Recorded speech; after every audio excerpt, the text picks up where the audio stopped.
Hello, and welcome to this tutorial. In this tutorial we will go through how to download CX Programmer from Omron Automation. On the Omron download website we want to fill out the form. I will leave a link to the website in the description. Once we filled out the form, we simply click on the Receive Download via Email button. In our email we will receive a mail that looks like this. It will have a 30 days trial license and a download button for the software installer. Once we downloaded the installer we want to double-click on Setup. Then just follow the steps in the video.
Once the download is finished it will ask us to restart the computer.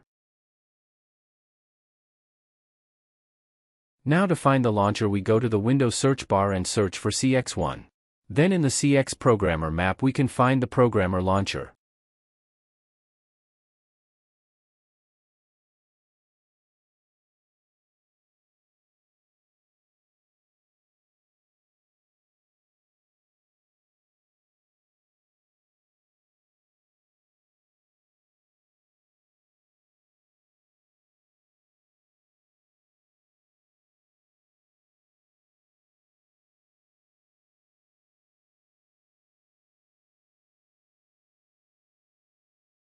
Thank you for watching this tutorial. If you liked the video, give it a thumbs up and subscribe.